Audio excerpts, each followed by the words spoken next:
শিষ্যকে ভালোবাসাই তো আমার শিক্ষার্থের লক্ষণ। শ্রীগুরুর সঙ্গে মূল ধনই ভালোবাসা। শ্রীগুরু সঙ্গকে ভালোবাসা ছাড়া শ্রীগুরু সঙ্গ ভাবা যায় না। আবার শ্রীগুরু সঙ্গকে বাদ দিয়েও আমাকে ভালোবাসার কোনো জায়গা নেই। আশ্রমের প্রতিটি বৃক্ষ, লতা পাতা, মঠ মন্দির সবাইকে ভালোবাসতে হবে।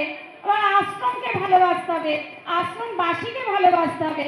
আবার বলছেন আশ্রম যাহা বলিবে তাহাই মানিতে হইবে। তাহলে সবাইকে ভালোবাসতে হলে বাসাটিকে ভালো রাখতে হবে। যে বাসায় গিয়ে ঠাকুর ভালো থাকবেন, আনন্দে থাকবেন। আর ঠাকুরকে ভালো রাখাই তো আমাদের জীবনে